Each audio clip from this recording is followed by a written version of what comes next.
வாழ்க வையகம், வாழ்க வையகம், வாழ்க வளமுடன். குரு வாழ்க, குருவே துணை. தலைவர் உள்ளிட்ட ஆண்டோர் பெருமக்கள் அனைவருக்கும் எனது உளம் கணித மாலை வணக்கத்தை உரித்தாக்கிக் கொள்கிறேன்.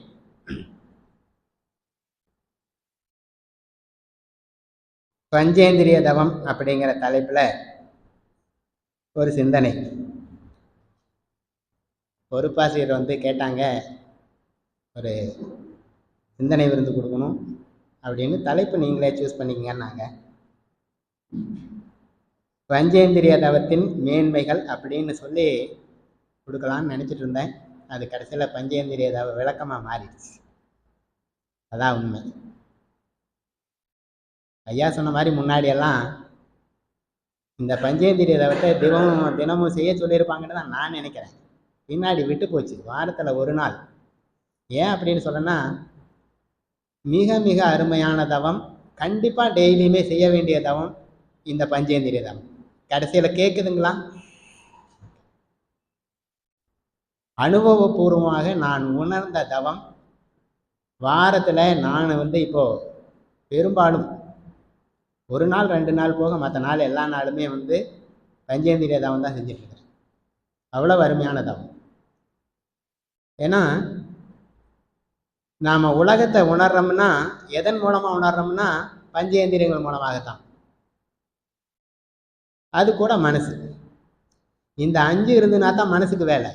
இந்த 5 இல்லைன்னா மனசுக்கு வேலை இல்லை. அப்போ எது ப்ரையாரிட்டி வருதுன்னா பஞ்சேந்திரியங்கள் தான். மெய், வாய், கண், மூக்கு, செவி. இதில் ஏதாவது ஒன்று போச்சுன்னா அதன் மூலமாக உலகத்தை அறிவது நின்று போயிடுது. அதுதான். அப்போது பஞ்சேந்திரிய தவம் அப்படிங்கிறது மிக மிக சிறப்பான தவம். ஐயா சொன்ன மாதிரி இந்த பஞ்சேந்திரியங்களுடைய முக்கியத்துவத்தை அன்பர்களுக்கு உணர்த்த வேண்டும் அப்படிங்கிறதுக்காகவே இந்த தவம் இயற்றப்பட்டதாகத்தான் எனக்கு தோணுது. ஐயா அப்படிதான் சொல்லியிருக்கிறாங்க. அது உண்மை. என்னன்னா, நாம் இந்த தவம் செய்ய செய்யலை அப்படின்னா இந்த புலன்களை பற்றியே நினைக்க மாட்டோம், மறந்துடுவோம். நடக்கிறோம், ஓடுறோம், கை காலை பற்றி ஏதாவது நினைக்கிறோமான்னா கை காலுக்கு ஏதாவது ஆச்சுன்னா தான் நினைப்போம். அதுதான் உண்மை. நடக்க முடியாமல் போகிறபோது இந்த காலினுடைய முக்கியத்துவம் தெரிஞ்சிடும். அதே மாதிரி தான் இந்த புலன்களுடைய முக்கியத்துவம் எப்போ தெரியும்னா அது இயங்காமல் போகிறபோது. நாம் அந்த புலன்களை எப்பொழுதும் இயக்கத்திலேயே வைத்து கொள்ள வேண்டும் அப்படிங்கிற விதத்தில் தான் இந்த பஞ்சேந்திரிய தவம். எப்படி முக்கியத்துவம் அப்படின்னா, வயசு ஆக ஆக இந்த புலன்களினுடைய இயக்கம்னா ஓடதொடியாறதில்ல, இந்த புலன்களினுடைய உணரும் தன்மை குறைஞ்சி போயிடுது. அதான் உண்மை இல்லைங்களா? முதல்ல காது கொஞ்சமாக அப்படியே கேட்காம போயிடும். வீட்டில் இந்த ரசத்துக்கு உப்பு பார்த்து சொல்லுங்க, உண்டா இல்லையா? ஆமாம். கண்ணாடி போட்டாதான் தெரியும் பக்கத்தில் இருக்கிறதெல்லாம். வெளியே போச்சுன்னா அதுக்கு தனியாக கண்ணாடி, இல்லை 2 கண்ணாடியும் சேர்த்து ஒரே கண்ணாடி. ஏதோ வாசனை வருது, உங்களுக்கு தெரியுதுங்களா? கேஸ் லீக் ஆகிட்டு இருக்கும், ஏதோ வாசனை. உடம்புல கட்டெரும்பே ஊறிட்டு இருக்கும், தெரியாது. இதுதான் நடக்கிறது. வயது ஆகிற போது இள வயசில் அவ்வளோ அதிகமாக தெரியாது. வயசு ஆக ஆக ஆக கண்டிப்பாக இதில் ஒரு மாற்றம் வந்துக்கிட்டே தான் இருக்கும். இப்போ இந்த தவத்தை செய்ய செய்ய என்ன ஆகும்னா இந்த ஆற்றல் குறைவு தள்ளி போகும். எப்படி காயகல்பம் பண்ணுச்சுன்னா முதுமை தள்ளி போகுதோ அதே மாதிரி இந்த தவம் தொடர்ந்து செஞ்சுட்டு இருந்தீங்கன்னா கண்டிப்பாக இந்த புலன்களுடைய உணரக்கூடிய தன்மை அதிகரிச்சுட்டே இருக்கும், அல்லது இயல்பாக இருக்கிறது அப்படியே இருக்கும். குறைவு வருவது தள்ளி போகும். அந்த விதத்தில் ஒரு அருமையான பயிற்சி, அருமையான தவம். 5 புலன்களின் மீதும் தவம் பண்ணுறோம். அதே சமயத்தில் இது கூடயே ஆக்கினை துரியம் 2 தவத்தையும் செஞ்சிடும். அப்போ பார்த்தீங்கன்னா ஏறத்தாழ உடலில் செய்யக்கூடிய தவம் எல்லாமே முழுமை அடைகிறது மாதிரி ஆயிடுது. 9 மைய தவத்தை தவிர்த்து நித்தியானந்த தவத்தை தவிர்த்து ஒரு சிறப்பான தவம் அப்படிங்கிறதுனால தான் நான் இதை பற்றியே பேசலாம் அப்படின்னு சொல்லி முடிவு பண்ணிடுது. அது இல்லாமல் பஞ்சேந்திரிய தவம் அதிகமாக செய்யறதில்லை அப்படிங்கிறது எனக்கு ஒரு உணர்வு. வாரத்தில் ஐயா சொன்ன மாதிரி வாரத்தில் ஒரு நாள் மன்றத்தில் செய்கிறோம். வீட்டில் செய்கிறோமா செய்யலையாங்கிறது யாருக்கும் தெரியாது. கண்டிப்பாக இதை செய்யணும். அதை செய்யறதுக்காக நாம் ஒரு விளக்கம் கொடுக்கணும் அப்படிங்கிற விதத்தில் தான் இந்த கருத்தை எடுத்துக்கொண்டிருக்கிறேன். அது இல்லாமல் கூட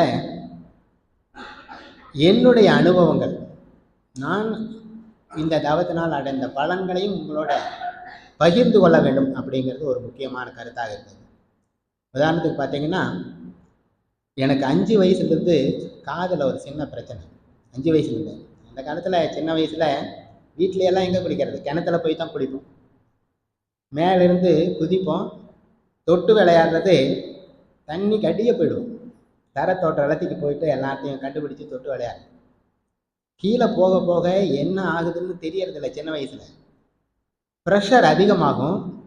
காதில் ஒயின்னு அடைக்கும். அந்த ப்ரெஷர் காது அந்த செவிப்பறை இருக்குது இல்லையா, செவிப்பறை வலுவா இல்லைன்னா ஒன்றா ஓட்டை விழுந்துட்டு இல்லாட்டி சவு விலகிடும். எனக்கு அந்த மாதிரி ஒரு பிரச்சனையினால சின்ன வயசுலேருந்தே காதிலிருந்து லேசாக அந்த திரவம் மாதிரி வரும். சில சமயம் வெள்ளையாகவும் சீல் மாதிரியும் வரும். சின்ன வயசுலேருந்தே இந்த பிரச்சனை. ஸ்கூலு காலேஜ் போய் அப்பவும் அங்கேயும் பிரச்சனை தான். சின்ன வயசுலன்னா புக்கில் இருக்கிற பேப்பரையெல்லாம் கிழிச்சு கிழிச்சு அந்த லிக்விட் அவரை தொடச்சிட்டு இருந்தேன். புக்கே காணாமல் அந்த அளவுக்கு பிரச்சனை. இப்போது 74 75 பார்த்தீங்கன்னா என்னால் ஒன்றும் பொறுக்க முடியல. உள்ள வழியும் வேற வந்துச்சு. ஈரோடு ஜிஹெச்சில் டிஜி ராமமூர்த்தின்னு சொல்லிட்டு ஒரு டாக்டர், இஎன்டி ஸ்பெஷலிஸ்ட், அவர்கிட்ட தான் இந்த ஆப்ரேஷன், மாஸ்டாய்டு ஆப்ரேஷன் சொல்கிறது. பின்னாடி காதுக்கு பின்னாடி அதை திறந்து உள்ளே இருக்கிற பிரச்சனை என்னவோ அதை சரி பண்ணுறது. ஒரு 10-15 நாள் அந்த ஆப்ரேஷன் சரி ஆனாலும் கூட அந்த டைமுக்கு சரியான மாதிரி இருந்தது. மறுபடியும் அந்த பிரச்சனை ஆரம்பிச்சிருச்சு. முடியவே இல்லை. நான் வெளியூர்ல எல்லாம் வேலை செஞ்சுட்டு இருந்தேன். அங்கேருந்து லீவில் வரும்போது நான் சாரை போய் பார்ப்பேன். மருந்து மாத்திரை கொடுப்பாரு. அப்போதைக்கு சரியாயிடும். மறுபடியும் ஆரம்பிச்சு இதுதான் நடந்துட்டு இருந்தது. கொரோனா டைமில் மறுபடியும் சாரை போய் பார்த்தேன். அவர் இன்னொரு டாக்டருக்கு எழுதி கொடுத்தாரு. நீங்கள் அவங்ககிட்ட போயிட்டு ஸ்கேன் எல்லாம் எடுத்துகிட்டு அவங்ககிட்ட ஆலோசனை கேளுங்க அப்படின்னா என்ன சொல்லிட்டாங்கன்னா, அவர் இன்னொரு தடவை ஆப்ரேஷன் பண்ணலாம் அப்படின்ட்டு. இதே ஆப்ரேஷன் மறுபடியும் 75 செஞ்சது இன்னொரு தடவை பண்ணி சரி பண்ணிக்கலாம் அப்படின்னா, சரி வந்தது வேணாம் அப்படின்னு சொல்லிட்டு நான் என்ன பண்ணினேன், இதெல்லாம் சரியாகாது, மகரிஷி அவர்கள் வழிகாட்டி இருக்கிறார்கள். அன்னையிலிருந்து ஆரம்பித்தது தவம்.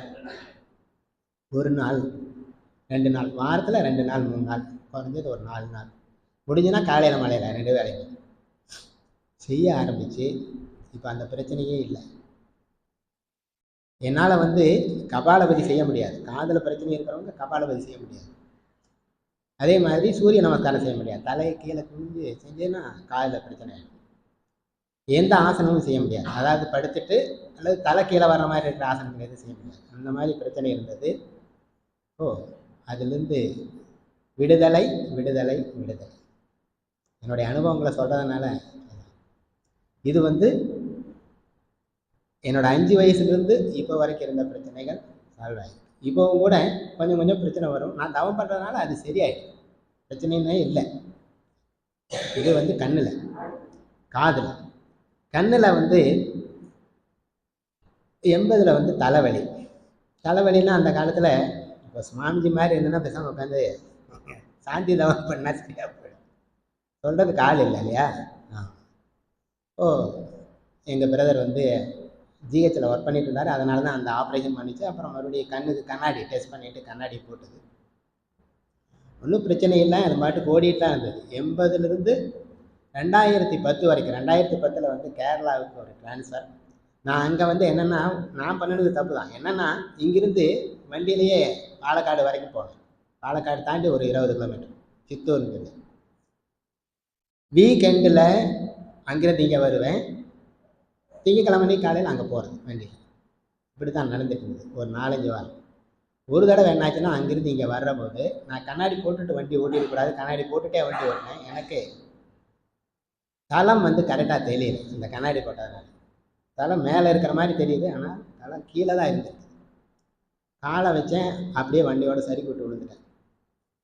அப்போ தீர்மானம் பண்ணேன், இது கண்ணாடியோட பிரச்சனை, நாம் வந்து இனிமேல் கண்ணாடி போடக்கூடாது அப்படின்னு சொல்லிட்டு மகரிஷி அவர்கள் சொன்ன மாதிரி கண்ணாடி போடுறத கொஞ்சம் கொஞ்சமாக குறைச்சிட்டு கண் பயிற்சி, அப்புறம் இந்த தவம், இந்த தொடர்ந்து செஞ்சுட்டு வரும்போது என்னாச்சுன்னா, இந்த கண்ணாடி போட்டுன்னா கண்ணு தெரியாமல் போச்சு. கண்ணாடி போட்டிருந்தா நல்லா தெரியுது, கண்ணாடி போட்டதுன்னா தூரத்தில் இருக்கிற பொருட்கள்லாம் தெரியல, பக்கத்தால் இருக்கிற பொருட்கள் இந்த வருஷம் வரைக்கும், போன வருஷம் வரைக்குமே, இப்போவும் கூட அன்றைக்கி மீட்டிங் வந்தபோது நான் கண்ணாடி இல்லாமல் தான் படித்தேன் ரிப்போர்ட். அப்போது ரொம்ப சின்ன எழுத்துக்கள் வந்து இன்னுமே படிக்க முடியாமல் தான் இருக்குது, இல்லைன்னு. ஆனால் கண்ணாடியோட உபயோகம் வந்து கொஞ்சம் கொஞ்சமாக குறைஞ்சி போய் கண்ணாடி உபயோகப்படுத்துறதே நிறுத்தியாச்சு. அந்த மாதிரி இந்த தவம் ஆகட்டும், பயிற்சி ஆகட்டும், அருமையான விதத்தில் உபயோகமாகிறது. அப்படிங்கிறதுனால அதை சொல்லணுங்கிறதுக்காகவே தான் இந்த தலைப்பை நான் எடுத்தேன். இன்னொன்று சொல்லிடுறேன், மூக்கு, அதை விட்டுறக்கூடாது இல்லையா. 1998 எனக்கு வந்து மூக்கில் வந்து ரன்னிங் நோஸ், அதாவது எப்போ ஒரு டைம் ஆரம்பிக்கும், ஆனால் மூக்கிலேருந்து ஜலம் வந்துக்கிட்டே இருக்கிற மாதிரியே இருக்கும், நிற்கவே நிற்காது. அதான் நின்னது தான், அதான் நிற்கணும். அப்போ தான் இப்போ என்னென்னா, ஆஃபீஸில் ஏதாவது மீட்டிங் நடக்கும், கடவுளே ஒன்றும் வரக்கூடாதுன்னு கும்பிட்டுட்டு தான் உள்ளே போய் உட்காரணும். வந்துடுச்சுன்னா மீட்டிங்கும் போச்சு, வெளியே தான் போயாகும். அந்த மாதிரி தான் பிரச்சனை. கர்ச்சீப் 2 கர்ச்சீப் வச்சுருக்கேன், ஒரு கர்ச்சீப் நினைச்சிடும், இன்னொரு கர்ச்சீப் யூஸ் பண்ண வேண்டிய, அந்த மாதிரியெல்லாம் ரொம்ப பிரச்சனை. இது பரவாயில்ல, நாங்கள் வந்து அந்த ட்ரைனிங் சென்டரில் இருந்தாங்க, ட்ரைனிங் சென்டரில் கிளாஸ் எடுக்கிற போது ஏதாவது பிரச்சனை ஆச்சுன்னா மம்பா போயிடுமேன்னு சொல்லிட்டு ரொம்ப ஜாக்கிரதையாக இருப்பேன். 98 அது ஆரம்பித்த போது ஹோமியோபதி மெடிசன் சின்ன சின்ன மாத்திரையாக சாப்பிடுவாங்க, கொடுப்பாங்க. மாத்திரை சாப்பிட்டா டக்குன்னு நின்றுடும், 1 மணி நேரம் 2 மணி நேரம் கழிச்சு மறுபடியும் வரும். இப்படி நம்ம எஸ்கேஎம் சிகிச்சையால் நம்ம அங்கே இருந்தது இல்லையா, காளைமாட்டு பக்கத்தில், அங்கே 1 வருஷம் மாத்திரை சாப்பிட்டேன், மருந்து, பொடி மருந்து தான், ஒன்றுக்கும் கேட்கல, என்ன பண்ணுறதுனே தெரியாது. கொஞ்சம் கொஞ்சமாக இந்த காது பிரச்சனை சரியானதுலேயும் கபாலபதி செய்ய ஆரம்பிச்சது. அது கூட பஞ்சேந்திரிய தாமங்களில் நம்ம மூக்கு மேலேயும் தவம். அதில் என்னென்னா, மூக்கில் எங்கிருந்து அந்த தண்ணி வருது அப்படிங்கிறதெல்லாம் டீட்டெயிலாக தெரிஞ்ச பிற்பாடு, தெரிஞ்சதுலேயும் கொஞ்சம் கொஞ்சமாக நிறைய ஆரம்பிச்சு. இப்போவும் கூட எப்போ ஒரு நாளைக்கு அதிகமாக வராது, 2 தும்மல் வரும், கொஞ்சம் தண்ணி வரும், அதோட நின்று வரும். ஸோ வேதாத்திரியம் எனக்கு கற்றுக் கொடுத்தது, வேதாத்திரியன் மூலமாக நான் கற்றுக்கொண்டது, அதை வந்து உங்களுக்கு ஷேர் பண்ணணும் அப்படிங்கிறது தான் என்னுடைய இந்த நோக்கமாக இருந்தது. அந்த விதத்தில் வாய்ப்பு கொடுத்த தலைவர் அவர்களுக்கும் உங்களுடைய அறக்கட்டளைக்கும் நன்றி கூறிக்கொள்கிறேன். முதல்ல இப்போ பாடத்துக்கு போயிடலாமா? பாடம் தான் ஆக்சுவலாக. ஓ, பஞ்சேந்திரியங்கள் அப்படிங்கிறது, பஞ்சேந்திரியங்கள்னு சொல்கிறோம், ஆன கருவிகள்னு சொல்கிறோம், அறிவு கருவிகள்னு சொல்கிறோம், எப்படி வேணாலும் நீங்கள் எடுத்துக்கலாம். எதனால் இந்த தவம் வந்தது அப்படிங்கிறது சொல்லியாச்சு. இந்த தவத்தினுடைய நோக்கம், எதனால் பஞ்ச ஏந்திரியங்கள் தூண்டப்படுகிறது அப்படின்னு சொல்லி பார்த்தீங்கன்னா, வெளியே இருக்கிற பொருள்கள் அல்லது நிகழ்ச்சியினால்தான் இந்த பஞ்ச ஏந்திரியங்களும் தூண்டப்படுகின்றன. அந்த தூண்டப்பட்ட அளவை தான் நாம் வந்து உணர்வாக உணரும். ஒரு உதாரணம் பாருங்கள், ஃபேன் ஓடிட்டுருக்கு இல்லையா, இந்த ஃபேன் ஓடிட்டு இருக்கக்கூடிய ஒளி அளவு வந்து 2 யூனிட்னு வச்சுக்கோங்களேன். இப்போது நம்ம காது அந்த 2 யூனிட் அளவுக்கு ஜீவகாந்தம் ரைஸ் ஆகி அந்த தன்மாத்திரையும் ரைஸ் ஆகி ஒளியை உணரும், ஒன்றும் பிரச்சனை கிடையாது. இப்போது பக்கத்து வீட்டில் குக்கர் சத்தம் கேட்குது, இதை விட ஒளி அதிகம், 10 யூனிட் அளவுக்கு அந்த ஓசை அதிகமாகுது. நம்ம உடம்புல இருக்கிற காந்தம் என்ன ஆகுதுன்னா, அந்த அளவுக்கு ரைஸ் ஆகுது, அந்த அளவுக்கு ரைஸ் ஆகி அந்த ஓசையை உணர முடியுது. இதுதான் நடக்கிறது. அந்த குக்கர் விசில் சத்தம் அடங்கிடுச்சுன்னு வச்சுக்கோங்க, உடனே நம்மளுடைய காந்த அளவும் குறைஞ்சிரும், பழையபடி ஃபேன் ஓடுற சத்தம் கேட்கும். இதுதான் நடக்கிறது. இதுதான் வாழ்க்கையில் வந்து நம்ம ஒளியை உணரக்கூடிய தத்துவம் இப்படி தான். சரி, இப்போ இன்னொரு இது பாருங்க, நாம் கண்களால் பார்க்கணும்னு வச்சுக்கோங்களேன். அது நம்ம புஸ்தகத்தில் எல்லா புஸ்தகத்துலையும் நம்ம படித்தோம். டிவியை ஆன் பண்ணுறோம், மறுபடியும் ஓசைக்கே வரலாம். ஆன் பண்ணுறோம், வால்யூம் வந்து 0வில் இருக்குது. ஏதாவது சத்தம் கேட்குதா? ஒன்றும் கேட்காது, வால்யூம் 0 இருக்குது. ஃபைனலாக ஓடலின்னு வச்சுக்கோங்க. இப்போது மெதுவாக வால்யூம் வந்து அதிகம் பண்ணிகிட்டே போகிறீங்க, ஒரு அளவில் என்ன ஆகுதுன்னா கேட்க ஆரம்பிக்குது. அப்போது அது வரைக்கும் நம்ம காது கேட்கலேன்னு அர்த்தமா அல்லது ஒளி வரலேன்னு அர்த்தமானா? ஒளி தான் வராமல் இருக்குது. அந்த ஒளி வராமல் இருக்கிறது, ஒளி ரைஸ் ஆகுது, நாம் கேட்க முடியுது. அதுதான். இந்த மாதிரி வெளியே இருக்கிற பொருள்கள் தோன்றதுனாலையோ வெளி நிகழ்ச்சியினாலேயோ நம்ம ஜீவகாந்த அளவு அதிகமாகி அதன் மூலம் நாம் ஓசையை உணர்கிறோம், பார்க்குறோம், அதே மாதிரி சுவையை உணர்றோம். இதெல்லாம் வந்து நான் ஒரு பவர் பாயிண்டில் உங்களுக்கு காமிக்கிறேன், இன்னும் ஈஸியாக இருக்கும் படத்தில் பார்க்குற போது. சாப்பிட்றதும் அதே மாதிரி தான். நாக்கினுடைய சுவை ஆற்றல் அல்லது சுவை அறியக்கூடிய திறன் அல்லது காந்த அளவு வந்து ஒரு 3 யூனிட் 4 யூனிட் இருக்கிறது வச்சுக்கிட்டோம்னா, ஒரு ஸ்வீட் சாப்பிட்றோம், ஸ்வீட்டினுடைய அந்த சுவை உணர்வு வந்து ஒரு 10ஓ 8ஓ இருக்குதுன்னு வச்சுக்கிட்டிங்கன்னா, நம்ம உடம்புல இருக்கிற காந்த அளவு சுவையை உணரக்கூடிய ஆற்றல் வந்து ரைஸ் ஆகி அதிகமாகி அந்த ஸ்வீட்டை சுவைக்க முற்படுறோம். ஒரு ஸ்வீட் சாப்பிட்ற போது நம்மளுடைய ஆற்றல் அளவு 6 யூனிட் ஆகும். இன்னொரு ஸ்வீட் சாப்பிட்டதுன்னா அந்த ஸ்வீட்டோடைய யூனிட் அளவு எவ்வளோ இருக்கோ அதுக்கு ஈக்குவல் ஆகும். ஓகே, 2வது சாப்பிட்டாச்சு. 3வது கொடுக்குறாங்க, ஸ்வீட்டில் இருக்கக்கூடிய சுவை அளவு என்ன இருக்கோ அதே அளவு இதுவும் மாறிடுச்சுன்னா எத்தனை ஸ்வீட் சாப்பிட்டாலும் மண்ணை திங்கிற மாதிரி தான் இருக்கும், டேஸ்ட்டே தெரியாது. அதுக்காகத்தான் என்ன பண்ணுறாங்கன்னா, விருந்தினர்கள் வந்துன்னா ஸ்வீட்டு கொஞ்சம் காரம் இல்லைங்களா, இவர் இதை ஒரு ஸ்வீட் சாப்பிடுவார், மிக்சரை கொஞ்சம் அதில் போட்டுக்குவார், மறுபடியும் ஸ்வீட் சாப்பிடுவார். பெங்காலிஸ் எல்லாம் வந்து உங்களுக்கு தெரியுமா என்னன்னு தெரியல, அப்படி 1/2 கிலோ ஸ்வீட் வாங்கி வச்சுப்பாங்க பக்கத்தில். காலையில் நேரத்தில் டீ, இனிப்பு போடாமல் டீ, கட்டஞ்சாயம், கேரளாவில் சொல்கிற மாதிரி ஸ்வீட்டு டீ. இது ஒரு ஸ்வீட் சாப்பிடுவாங்க, ஸ்வீட்டாக இருக்குமா இருக்காதான்? இந்த 1/2 கிலோ தீர்ற வரைக்கும் ஸ்வீட்டாக தான் இருக்கும். ஓ, அந்த மாதிரி ஸ்வீட்டும் சாப்பிடணும், டீயும் குடிக்கணும். அந்த மாதிரியெல்லாம் நம்ம புலன்களை மயக்கி வலது மயக்கத்திலிருந்து விடுவிச்சுட்டு நாம் அதை சாப்பிட்றோம். இந்த மாதிரி ஒரு அருமையான தவம் நாம் இப்போ வந்து இந்த பவர் பாயிண்ட் ப்ரோக்ராம் மூலமாக என்னென்னலாம் உங்களுக்கு சொல்லணும்னு நினைக்கிறேனோ அதை வந்து சொல்ல போகிறோம். பொறுமையாக நீங்கள் கேட்டுட்டு இருக்கலாம்.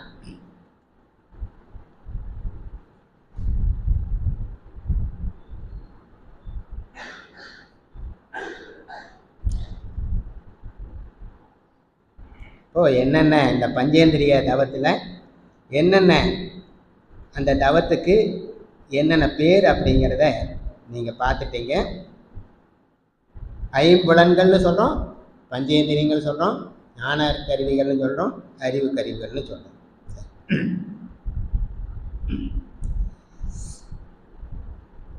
ஏற்கனவே நாம் பார்த்த மாதிரி இந்த 5 புலன்களையும் பற்றி தெரிஞ்சுக்கணுங்கிறதுக்காகவே இந்த தவம் வந்துருக்கு. அது உண்மை. தவம் செய்யறதுனால என்ன நோக்கத்துக்காக இந்த தவம் செய்கிறோம் அப்படின்னா, அந்த பஞ்சேந்திரியங்களுடைய உணரக்கூடிய தன்மை அதிகரிக்கிறது அப்படிங்கிறது தான் இதனுடைய அடுத்த நோக்கம்.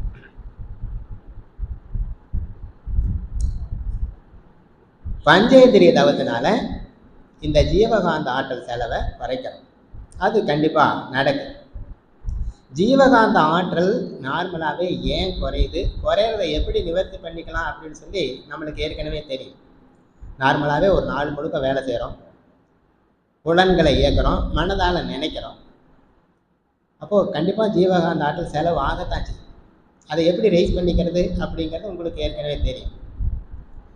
முதல் நாள் ரொம்ப டயர்டாக படுத்துருந்தீங்கன்னா அடுத்த நாள் காலையில் கண்ணாடி பயிற்சி இல்லாட்டி தீப பயிற்சி ஆழ்ந்து தவம் பண்ணிங்கன்னா வெளியே இருக்கிற ஆற்றல் நீங்கள் அப்படியே சொல்லவே உங்களுக்கு ஆற்றல் உள்ள வர்றது தெரியும். அருட்பேர் ஆற்றல் உடலிலே உயிரிலே அலை அலையாக பாய்வதை உணர்கிறோம். அவ்வளோதான். ஒரு தடவை சொல்லுங்கள். நாம் நார்மலாக சொல்கிறத எப்படி சொல்லிக்கிட்டு உடம்பு முழுக்கவும் கவனிக்கிறோமான்னா இந்த சந்தேகம். அருட்பேர் ஆற்றல் மறுபடியும் அடுத்த இதுக்கு போயிடும். தலை உச்சியிலேருந்து கால் பாதம் வரைக்கும் உடம்பை நல்லா கவனிக்கும். உடம்பு உள்ளுக்குள்ளேயே கவனிக்கும், வெளியே இல்லை. உள்புறமாக தலை உச்சியிலேருந்து கால் பாதம் வரைக்கும் கவனிக்கிற போது அப்படியே அந்த ஆற்றல் உள்ளே வர்றது தெளிவாக தெரியும். நீங்கள் ட்ரை பண்ணி பாருங்கள். இதை சொல்லவே உங்களுக்கு ஆற்றல் உள்ளே வரும். அப்புறம் தவம் பண்ணுறபோது அது தனி. நீங்கள் என்ன தவம் பண்ணுறீங்களோ அதுக்கு தகுந்த மாதிரி ஆற்றல் கண்டிப்பாக உள்ளே வரும். நீங்கள் அதை ட்ரை பண்ணி பாருங்கள். சரி,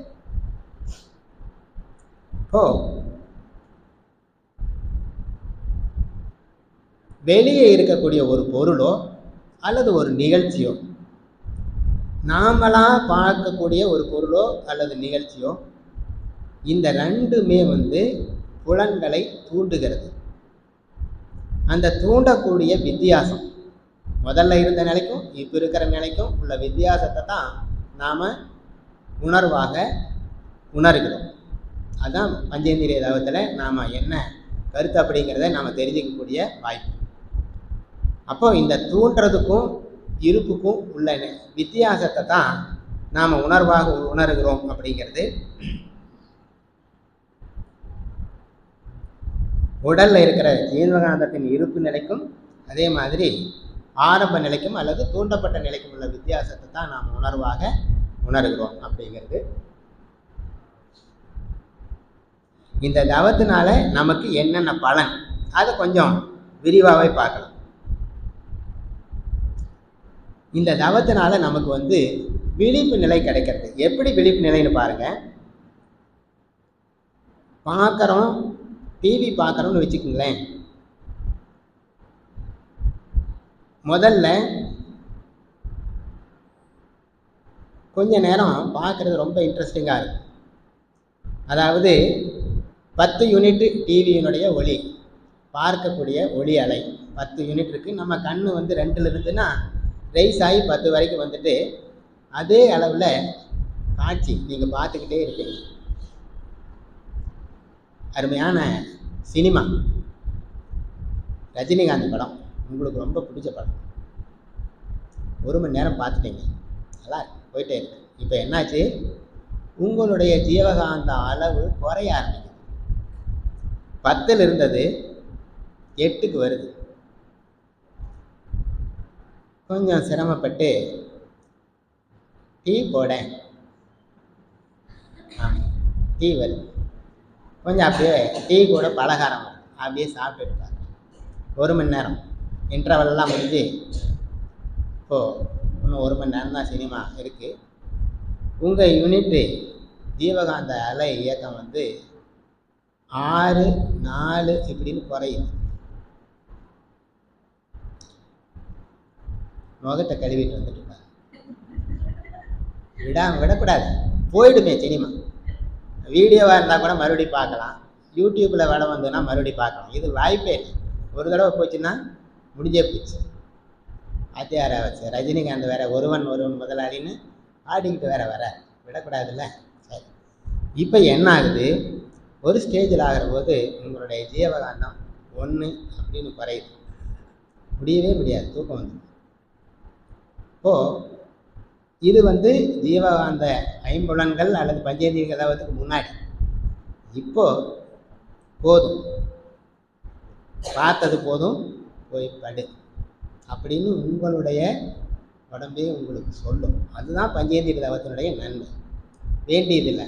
இது பார்க்கறதுனால உங்களுடைய உயிராற்றல் தான் செலவாகுது, உங்களுடைய காட்சி காணும் திறன் தான் குறையுது அப்படிங்கிறத உள்ளுணர்வாக சொல்கிற போது நீங்கள் என்ன பண்ணலாம், நீங்கள் வந்து அதை மாற்றி வச்சுக்கிட்டு பார்த்தா போதும், எப்போ வேணாலும் பார்த்துக்கலாம் அப்படின்னு சொல்லிட்டு உங்களை நீங்களே மாற்றி அமைக்கக்கூடிய வகையில் உங்களுக்கு உங்களுடைய உடலே மனமே சொல்லும்.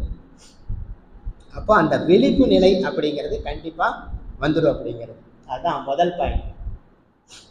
அடுத்த பாயிண்ட் பாருங்க, பொருள் துய்ப்பில் புலன் இயக்கத்தில் அளவும் முறையும் ஏற்படும். அளவு முறையும் உங்களுக்கு ஏற்கனவே தெரியும், 5 அளவு முறையே தான், அதே தான். புலன் இயக்கத்தில் 5 அளவு முறை. அதாவது அளவு அப்படிங்கிறது அதிகமாகவும் இருக்கக்கூடாது, துய்ப்பில் குறைவாகவும் இருக்கக்கூடாது, இயற்கைக்கு முரணாகவும் இருக்கக்கூடாது. பார்க்குறதாகட்டும், சாப்பிட்றதாகட்டும், கேட்குறதாகட்டும். நீங்கள் ஒரு பாட்டு கேட்குறீங்க, எஸ்பி பாலசுப்ரமணியத்துடைய பாட்டு வந்து உங்களுக்கு ரொம்ப பிடிச்ச பாட்டு, ரொம்ப பிடிக்கும் கேட்குறது. எவ்வளோ நேரம் கேட்பீங்க? எவ்வளோ நேரம் கேட்க முடியும்? 15 நிமிஷம், அரை மணி நேரம் ஆகிற போதே அப்படியே வெளியே போகும். 3/4 மணி நேரம் 1 மணி நேரம் ஆகிற போது அவ்வளோதான். என்ன பெரிய பாடகியாக இருந்தாலும் உங்களுக்கு ரொம்ப ரொம்ப பிடிச்சமான பாட்டாக இருந்தாலும் உங்களால் கேட்க முடியாது. அதுதான். அப்போ அளவும் முறையும் உங்களுக்கே தெரியும். சரி, எண்ணம் சொல் செயலில் கண்டிப்பாக ஒழுங்கு ஏற்படும். ஏன்னா இதனுடைய அளவு முறையும் கடைபிடிக்கிறதுனால மெட்டீரியல் கான்சியஸ்னஸ் அப்படிங்கிற பொருள் உணர்வு விலகி ஆன்ம உணர்வு. மெட்டீரியல் கான்சியஸ்னஸ் அப்படின்னா பொருள் சார்ந்த உங்களுடைய சார்பு நிலை மாறி போயிடும். பொருளை பற்றியே தான் நினச்சிட்டு இருப்பீங்க. இங்கே போகலாமா, அங்கே போகலாமா, அதை வாங்கலாமா, இதை வாங்கலாமா. இந்த அக்கா சூப்பராக ஒரு புடவை கட்டிட்டு வந்தாங்க நேற்று, எப்படியாவது வீட்டுக்காரர்கிட்ட சொல்லி இன்னைக்கு வாங்கிடும், எல்லாம் மாறி போயிடும். சரி, அமைதி தெளிவு கண்டிப்பாக உங்களுக்கு அமைதி கிடைக்கும். ஏன்னா இந்த புலன் துய்ப்பதில் மாற்றம் வர்றதுனால உயிராற்றலை செலவை குறைத்து கொள்வதற்கு பஞ்சேந்திரியாவும் கண்டிப்பாக உதவும். ஏன்னா நீங்கள் வந்து அந்த புலன்களில் இயக்கிறதுல கண்டிப்பாக ஒரு கட்டுப்பாடு விதிச்சுக்கிறீங்க. கண்டிப்பாக அதன் மூலமாக உங்களுக்கு செலவு குறையும். இப்போது உடம்பு நல்லா வச்சுக்கணும், ஸ்ட்ராங்காகவும் வச்சுக்கணும் அப்படிங்கிறதுக்காக நாம் வெவ்வேறு அறிவு கருவிகளை விஞ்ஞான முறைப்படி உற்பத்தி பண்ணி அல்லது மற்றவர்கள் உற்பத்தி பண்ண அறிவு கருவிகளை உபயோகப்படுத்திட்டு இருக்கிறோம். அதன் மூலமாக கூட நம்மளுடைய ஆற்றல் கெடாமல் இருக்கக்கூடிய வாய்ப்பை நாம் ஏற்படுத்திக்கிறோம். விழிப்பு நிலை கெடாமலும் இருக்கணும். இந்த தவம் அதற்கும் உதவுகிறது. ஏற்கனவே நான் சொன்ன மாதிரி நிறைய பேர் பின்னாடி வந்திருக்கிறீங்க. வயசு ஆக ஆக என்ன ஆகுதுன்னா இந்த புலன்களினுடைய கேட்கும் திறனோ அல்லது உணர்வு திறன் வந்து குறைஞ்சி போயிடுது. அது உண்மைதான். அப்போ வந்து அந்த உணர்வு திறன் கெடாமல் இருக்கிறதுக்கு கொஞ்ச காலத்துக்காக தள்ளி போடலாம் அப்படிங்கிறது. எங்கள் அப்பாவெல்லாம் பார்த்தீங்கன்னா 95 வயசு, அப்போவும் கூட அந்த சாப்பிட்றதுல டேஸ்டெல்லாம் மாறவே இல்லை. இப்போது ஜப்பானில் சைனாவிலலாம் போச்சுன்னா சராசரி ஆயுட்காலமே 100 வயசு. சராசரி ஆயுட்காலம்னா அதிகமாக வயசு இருக்கிறவங்களும் இருப்பாங்க, குறைஞ்ச வயசு இருக்கிறாங்க. சராசரி 100 வயசு. நம்ம இந்தியாவை எடுத்திங்கன்னா 75 தான் இருக்குது. அதை அப்படியே கொஞ்சம் ரைஸ் பண்ணலாம். இந்த மாதிரி உணரக்கூடிய திறன் அதிகமாக இருந்தாலே போதும். காது கேட்குறது, கண் பார்வை, அதே மாதிரி சுவை உணர்றது, வாசனை உணர்றது, இது எல்லாமே இருந்ததுன்னா பரவாயில்ல. இந்த மாதிரி தவத்தினால புலன்களை இயக்கக்கூடிய ஆற்றல் வந்து அதிகரிக்கிறது அப்படிங்கிறது. இப்போ ஏற்கனவே நான் சொன்ன மாதிரி ஜீவகாந்த ஆற்றல் குறையிறது தான் இந்த புலன்களுடைய உணர்தனம் குறையிறது. நாம் அடிக்கடி அல்லது வாரத்தில் ஒரு தடவை, வேதாத்திரி மகரிஷி அவர்கள் என்ன சொல்லியிருக்கிறாங்கன்னா, வாரத்தில் ஒரு தடவை கண்ணாடி பயிற்சி, ஒரு தடவை தீப பயிற்சி, இந்த ரெண்டும் சேரும். தவம் நாம் செய்கிற போது காயகல்ப பயிற்சி செய்கிற போதும் அதே மாதிரி தான். இந்த ஜீவகாந்தம் குறைவு இல்லாமல் பார்க்கறதுக்கு ஓஜஸ் மூச்சு போடுறோம். ஓஜஸ் மூச்சு போடுற போது என்ன பண்ணணும்னா இந்த 5 புலன்களுக்கு முக்கியத்துவம் கொடுக்கணும். குறைஞ்சபட்சம் தலையில் இருக்கிற புலன்கள் இருக்கு இல்லையா, கண், காது, மூக்கு, நாக்கு, இது வழியாக நல்லா நினச்சிட்டு அந்த ஓஜஸ் மூச்சு போடணும். 7 செகண்ட் இருக்கு இல்லையா ஓஜஸ் மூச்சு போடுறதுக்கு. உடம்பை 7 பாகமாக பிரிச்சுக்கங்க. தலை, கழுத்து, மார்பு, வயிறு, இடுப்பு, இடுப்பு குங்கே, இந்த மாதிரி 7 பாகமாக கை கால் இன்னொரு பகுதியாக பிடிச்சிட்டிங்கன்னா 7. ஒரு பகுதிக்கும் ஒரு செகண்டு உள் பாகமாக உள்ளுறுப்புகளையாக நீங்கள் கவனிக்கணும் ஓஜஸ் மூச்சை போடுறது. அப்போ ஆற்றல் அதிகரிக்கும், உங்களுடைய அதனுடைய உணர்திறனும் அதிகரிக்கும். அந்த விதத்தில் நீங்கள் அந்த ஓஜஸ் மூச்சு போடுறதையும் நீங்கள் உபயோகப்படுத்திக்கலாம்.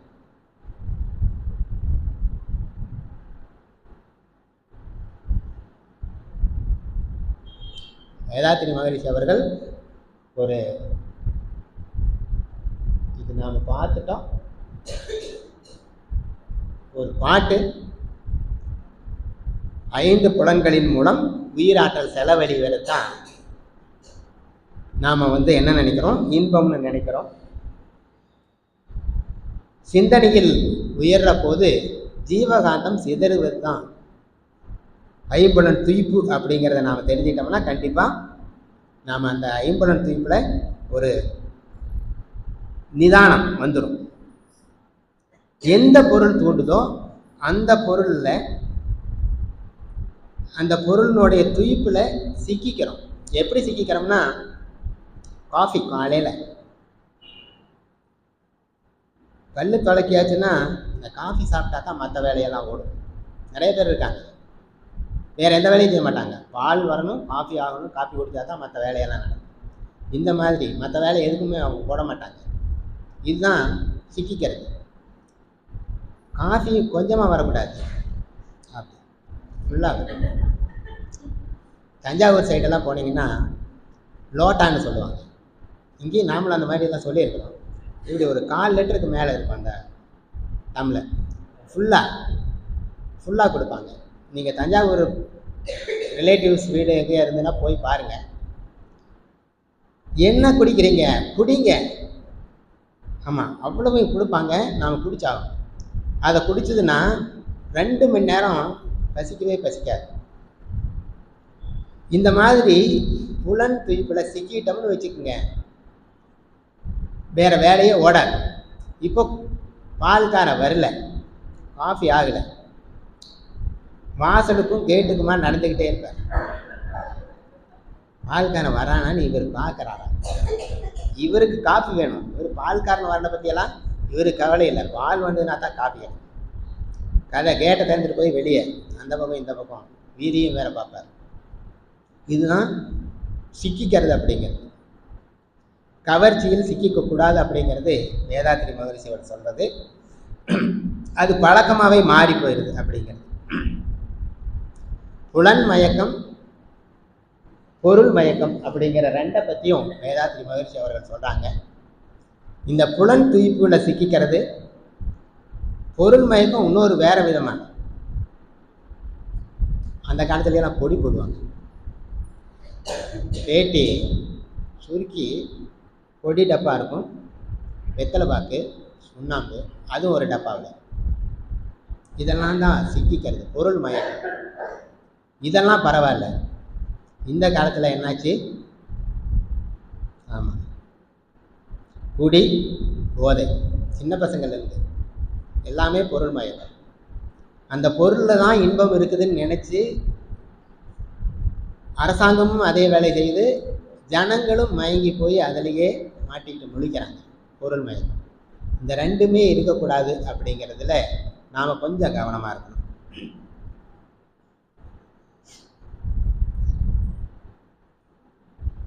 இப்போது ஐம்புலன் துய்ப்பில் ஒளி அப்படிங்கிறத பற்றி ஏற்கனவே பார்த்தது தான். அதாவது நார்மலாகவே நம்ம உடம்பிலிருந்து எப்பொழுதுமே ஜீவகாந்தம் ஓடிக்கொண்டே இருக்கும். அது உங்களுக்கு நல்லாவே தெரியும். ஜீவகாந்தம் உயிராற்றல் தொடர்ந்து இயங்கிக் கொண்டே இருக்கிறது. அதிலிருந்து வரக்கூடிய ஜீவகாந்தம் எப்பொழுதும் இயங்கிக் கொண்டே இருக்கிறது. இந்த இயங்கிக் கொண்டிருக்கிற ஜீவகாந்தம் கொஞ்சமாக பஞ்ச எந்திரியங்கள் மூலமாக, ஞானேந்திரியங்கள் மூலமாக வெளிப்பக்கமாக போயிட்டே இருக்கும். இது எதுக்கு அப்படின்னா, வெளியிருந்து ஏதாவது ஒளி அலை காந்த அலையாக வந்ததுன்னா அதை இம்மீடியட்டாக உடனே உணரணும். அதுக்காக எதுவும் விட்டு போயிடக்கூடாது. அப்போது வெளியே இருந்து வரக்கூடிய ஒளி தொடர்ந்து வந்துக்கிட்டே இருந்ததுன்னா நம்ம உடம்புல இருக்கிற ஜீவகாந்தமும் ரைஸ் ஆகி அதை உணர்ந்துக்கிட்டே இருக்கும். அதுதான் முதல்ல நான் சொன்னேன் ஒரு உதாரணம். ஃபேன் ஓடிக்கிட்டு இருக்குது, ஃபேனுடைய ஒளி வந்து 2 யூனிட் அளவுக்கு ஓசை கேட்டுகிட்டே இருக்குன்னா நம்ம உடம்புல இருக்கக்கூடிய ஜீவகாந்த அலை ரைஸ் ஆகி அதிகப்பட்டு அந்த 2 யூனிட் உணர்வு வளர்த்துக்கு தொடர்ந்து உணர்ந்துக்கிட்டே இருக்கும். அதுக்கப்புறம் ஏதோ ஒரு ஓசை, ஏதாவது பாம்பு அடிக்குது, நம்ம பாம்பு தான் இருக்கவே இருக்கே, குக்கர், விசில், குழந்தை கூட பயந்துக்கிறாங்க, அந்த அளவுக்கு விசில் சவுண்டு வருது. அது அதனுடைய ஓசை வந்து 10 யூனிட்னு எடுத்துட்டிங்கன்னா இப்போ நம்மளுடைய காந்த அளவு எவ்வளவு இருக்குது? 2ல் இருக்குது. 2ல் இருக்கிறது எந்த அளவுக்கு ரைஸ் ஆகணும்? 8 வரைக்கும். இம்மிடியேட்டாக ரைஸ் ஆகிடாது. அது எப்படி ரைஸ் ஆகுதோ, முதல்ல உஸ்ஸுன்னு ஆரம்பித்து கடைசியில் வர்ற போது ஓசை அதிகமாக இருக்கும். அந்த மாதிரி. அப்போ ஹை பிச்சுக்கு போகிற வரைக்கும் நம்ம ஜீவகாந்தமும் மெதுவாக ரைஸ் ஆகி அந்த ஹை பிச்சு கடைசி ஓசை அதிகமாக ஒழிக்கிற அளவுக்கும் நம்ம உடம்பு வந்து அது கேட்கும். அப்போது இந்த 2 யூனிட்லேருந்து 8 யூனிட் வரைக்கும் ரைஸ் ஆகிறது அந்த குக்கனுடைய விசில் ஓசை கேட்கறது. விசில் நின்றுடுச்சுன்னா கொஞ்சம் கொஞ்சமாக நம்மளுடைய காந்த ஆற்றல் இறங்கி வந்து மறுபடியும் ஃபேன் ஓதுறது தான் கேட்கும். ஃபேனை நிறுத்திட்டிங்கன்னா அந்த சத்தமும் கேட்காது. இதுதான் நடக்குது.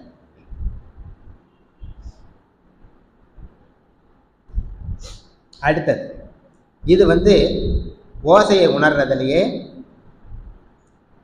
ஒரு உதாரணம். அடுத்தது இந்த டிவி வால்யூம். அதுதான் முதல்ல இருந்தது. டிவி வால்யூம் இப்போ பார்க்கணும். 0ல் இருக்குது டிவி வால்யூம். நீங்கள் ஆன் பண்ணிட்டீங்க, படம் தான் ஓடுது, ஆனால் ஒன்றும் கேட்க மாட்டேங்க. இப்போ கொஞ்சம் கொஞ்சமாக வால்யூம் ரைஸ் பண்ண அதுக்கு தகுந்த மாதிரி உங்கள் காது கேட்க ஆரம்பிக்கும். வால்யூமை அதிகம் பண்ணிங்கன்னா அளவுக்கு அது காது கேட்க ஆரம்பிக்கும், குறைக்கிற அளவுக்கு குறைஞ்சிக்கிட்டே வரும். அப்போது உங்கள் காதே இந்த தவத்தை செய்ய செய்ய உங்கள் காதே சொல்லும், டிவி வால்யூம் இவ்வளவு இருந்தாலே போதும், இதுக்கு மேலே போக வேண்டாம். அதுதான் இந்த தவத்தினால முக்கியம்.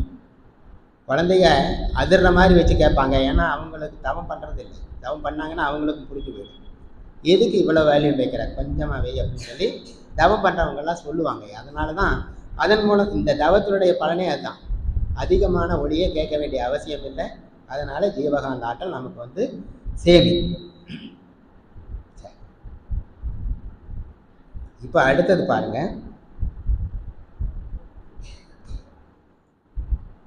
டிவி பார்க்கறதுல ஓசையை பற்றி கேட்டாச்சு. இனி பார்க்கக்கூடிய ஒளி அளவு. நம்மளுடைய ஜீவகாந்த ஒளி அளவு வந்து 2ல் இருக்குதுன்னு வச்சுக்கலாம். அதாவது நாம் நார்மலாக வெளியே இருக்கிற பொருள்களை பார்க்கறதுக்கு நம்மளுடைய ஜீவகாந்த அலை இயக்கம் எவ்வளவு அளவுக்கு இருக்குன்னா 2ல் இருக்கு. டிவி ஆன் பண்ணுறோம், டிவியினுடைய ஒளி அளவு அழுத்தம் எவ்வளவு இருக்குதுன்னா 8 அல்லது 10ல் இருக்குதுன்னு வச்சுக்கலாம். இங்கே 10 தான் போட்டிருக்கு. இப்போ டிவி ஆன் பண்ணியாச்சு. அது கண்ணுக்கு தெரியறது எப்படி தெரியுதுன்னா, நம்மளுடைய ஒளி அளவு மேலே ரைஸ் ஆச்சுன்னா ஆகிற வரைக்கும் அது தெரிஞ்சிட்ருக்கும். இங்கே 10 அங்கே 10 நோ ப்ராப்ளம், தொடர்ந்து பார்த்துக்கிட்டே இருக்குது. இது ஒரு நிகழ்வாயிடுச்சு. இப்போ இன்னொன்று பாருங்கள், நாம் எங்கேயோ வெளியே கடைவீதி போகிறோம். கடைவீதி போயிட்டு நல்லா வெயில் நேரம், வீட்டுக்குள்ளே வந்ததுன்னா உள்ளே ஏதாவது பொருள் தெரியுதான்னா அப்போ தான் சாவியை போட்டு திறந்து உள்ளே வரோன்னு வச்சுக்கோங்களேன். உள்ளே லைட்டு வெளிச்சமே இருக்காது, ஜன்னலெல்லாம் திறந்து மூடி வச்சுருக்கு, திரை போட்டிருக்குன்னு வச்சுக்கோங்களேன். உள்ளே பூரா இருட்டாக இருக்குது. உள்ளுக்குள்ளே நீங்கள் ஏற்கனவே வச்சுருந்த பொருள் தான், ஆனால் உங்கள் கண்களுக்கு தெரியாது. ஏன் அப்படின்னா உள்ளே வந்து ஒளி அளவுடைய யூனிட்டு 0வாக இருக்கும். நீங்கள் வெளியிருந்து வருவது 5ஓ 6ஓ அந்த அளவில் கண் ரைஸ் ஆகி காந்த அழுத்தம் 6 யூனிட்டில் இருக்குது. உங்களுக்கு உள்ளே இருக்கிறது தெரியவே தெரியாது. கொஞ்சம் கொஞ்சமாக அந்த ஜீவகாந்த அலை இயக்கம் குறைஞ்சி ஓரளவுக்கு வந்த பிற்பாடு டேபிள் தெரியும், ஒரு அவுட்லைன் மாத்திரம் தெரியும், உருவம் இருக்கிறது தெரியும். அதே மாதிரி சேரெல்லாம் இருக்கிறது தெரியும். இவ்வளவுக்கு தான் தெரியும். லைட்டை போட்டிங்கன்னா மறுபடியும் எல்லாம் தெரியாது. அந்த விதத்தில் நம்மளுடைய ஜீவகாந்தம் அதிகமாகிறது குறையிறது மூலமாகத்தான் நாம் பொருளை பார்க்குறோம் அல்லது பார்க்காம இருக்கிறோம் அப்படிங்கிறது. அடுத்தது இது பாருங்கள், இது நான் ஏற்கனவே உங்களுக்கு சொன்னது தான், அதே டிவி தான். எப்படி ரைஸ் ஆகுது எப்படி குறையுது அப்படிங்கிறது அந்த படம் பார்த்தது நான் ஏற்கனவே சொன்னது தான். டிவி ஆன் பண்ணிட்டீங்க, உங்களுடைய ஜீவகாந்த அழுத்தம் 2ல் இருக்குது, டிவியினுடைய ஒளி அளவு 10ல் இருக்குது. கொஞ்சம் கொஞ்சமாக ரைஸ் ஆகி அந்த படம் பார்க்குறீங்க. பார்க்குற வரைக்கும் ஒன்றும் பிரச்சனை இல்லை. ரொம்ப நேரம் பார்க்குற போது 1 மணி நேரம் ஆச்சுன்னா உங்கள் ஜீவகாந்த ஆற்றல் அளவு குறைய ஆரம்பிக்கும். 10லிருந்து 8 அல்லது 6க்கு வரும். இன்னொரு மணி நேரம் பார்த்தீங்கன்னா மறுபடியும் குறையும். உங்களுடைய காண்கக்கூடிய திறன் கொஞ்சம் கொஞ்சமாக குறைய ஆரம்பிக்கும். இதுதான் பிரச்சனை. ஸோ இதை நாம் சரி பண்ணிக்கிறோம்னா இந்த பஞ்சேந்திரிய தவத்தின் மூலமாக நம்மளுக்கு நம்மளை நாமளே விழிப்பு நிலையோடு இருந்து அதை சரி பண்ணிக்குவோம் அப்படிங்கிறது. இதே மாதிரி சாப்பிட்றதும் அதே தான். 2 யூனிட் அளவுக்கு நாம் சுவையை உணரக்கூடிய திறன் இருக்கும். ஒரு லட்டு, ரொம்ப பிடிச்சமான லட்டு ஊர்லேருந்து வாங்கிட்டு வந்திருக்கிறாங்க, கொஞ்சம் எடுத்து சாப்பிட்றோம். லட்டுனுடைய சுவை திறன் 10 யூனிட் அப்படின்னா, முதல் லட்டு சாப்பிட்ற போது உங்களுடைய சுவைக்கும் திறன், ஜீவகாந்த அழுத்தமுடைய திறன் ஒரு 6க்கு ரைஸ் ஆகும். சாப்பிட்றது ஒன்று டேஸ்ட்டாக இருக்கும். அடுத்த லட்டு சாப்பிட்றீங்க, உங்களது 8, அது 10, நல்லா டேஸ்ட்டாக இருக்கும். இன்னொரு லட்டு, நீங்கள் 10, அது 10, சமம். உணரக்கூடிய திறன் மண்ணை சாப்பிட்ற மாதிரி தான் இருக்கும். சுவையே தெரியாது, ஏதோ சாப்பிட்றோம். ஐஸ்கிரீம் சாப்பிட்ற போது இதை நல்லா உணரணும். முதல்ல சாப்பிட இந்த குளிராகவும் இருக்கும், நல்லா டேஸ்ட்டாக இருக்கும், ஜாலியாக சாப்பிடுவீங்க. கொஞ்ச நேரம் ஆச்சுன்னா ஐஸ்கிரீம் தான் சாப்பிட்றோமான்னு நீங்கள் இனிமேல் சாப்பிட்ற போது பாருங்கள், ஒன்றுமே தெரியாது. சாப்பிட்றோமா இல்லையானே தெரியாது, ஆனால் சாப்பிட்டுட்டு. இதுதான் பிரச்சனை. அதுக்காக தான் இப்போ என்ன பண்ணியிருக்கிறாங்கன்னா, ஐஸ்கிரீமையே சுட வச்சு கொடுக்குறாங்க. சுற்றி வரும் ஐஸ்கிரீம் இருக்கிறது ஹாட்டாக இருக்கும், நடுவு இருக்கிறது கோல்டாக இருக்கும். இந்த குழந்தைங்கள்லாம் அப்படியெல்லாம் சாப்பிடுது. என்ன பண்ணுறது, வேறு வழி இல்லை. கொஞ்ச நேரம் 10 அப்படிங்கிற அளவில் இருக்கிறது நீங்கள் காஃபி கொண்டு வந்து கொடுத்ததுன்னா காஃபி டேஸ்ட்டே தெரியாது. ஏன்னா காஃபியோடைய சுவை உணர்வு 4ல் இருக்குது, நீங்கள் 10ல் இருக்கிறீங்க. 10லிருந்து 4 உணர முடியாது. அதுக்காகத்தான் மிச்சர், ஒரு முறுக்கு. அந்த முறுக்கை ஒரு கடிக்கு அடித்து சாப்பிட்ட பிற்பாடு காஃபி சூப்பராக இருக்குங்க. ஏன்னா உங்களுடைய காந்த அளவு கீழே போகுது, நல்லா. நான் ஏற்கனவே சொன்னேன் இல்லையா, அந்த பெங்காலி ஸ்வீட் சாப்பிட்றது, அது இந்த மாதிரி தான். அவங்க காரம் சாப்பிட மாட்டாங்க, சாய், கட்டஞ்சாயம், அதில் ஸ்வீட் போட மாட்டாங்க, இனிப்பு போடாமல் இதை சாப்பிட வேண்டியது, ஒரு வா இதை குடிக்க வேண்டியது, இப்படியே கிலோ கணக்கில் சாப்பிட்றாங்க. நம்மளால எல்லாம் சாப்பிட முடியாது. நாம் இந்த மாதிரி சாப்பிட்டோம்னா கண்டிப்பாக சாப்பிடலாம். அப்போ சாப்பிட்றதுக்கு ஒரு வழிவகை சொல்லி கொடுத்துருக்குறேன், உபயோகப்படுத்திக்க. வாழ்க்கை புலன்கள் தாங்கிற அளவுக்கு இருந்ததுன்னா ஜாலியாக இருக்கும். சினிமா பார்க்குறோம், புலன்கள் தாங்க முடியலைன்னா உங்களுக்கு சிரமம் தான், வருத்தம் தான் ஏற்படும். இப்போ 5ல் அளவு முறை அப்படிங்கிற விதத்தில் நம்மளுடைய புலன்களையும் வெவ்வேறு இதெல்லாம் வேதாத்திரி மகரிஷியில் சொல்லியிருக்கிறாங்க. இந்த உடலுறவு அப்படிங்கிறதுல நாம் இந்த புலன்களையும் சேர்த்துட்டா சரியாகும். புலன் துய்ப்பில் இப்போல்லாம் அப்படி தான் ஆலியார்லேருந்தே ப்ரோக்ராம் போட்டு வருது. புலன் துய்ப்பு அப்படிங்கிறதுல நாம் அந்த உடல் உறவை சேர்த்துக்கிறோம். அந்த விதத்தில் இந்த புலன் துய்ப்பில் அளவு முறை இயற்கைக்கு முரணாக இருக்கக்கூடாது அப்படிங்கிற விதத்தில் நாம் சரி பண்ணிட்டோம்னா போதும், பிரச்சனை எதுவும் இல்லை.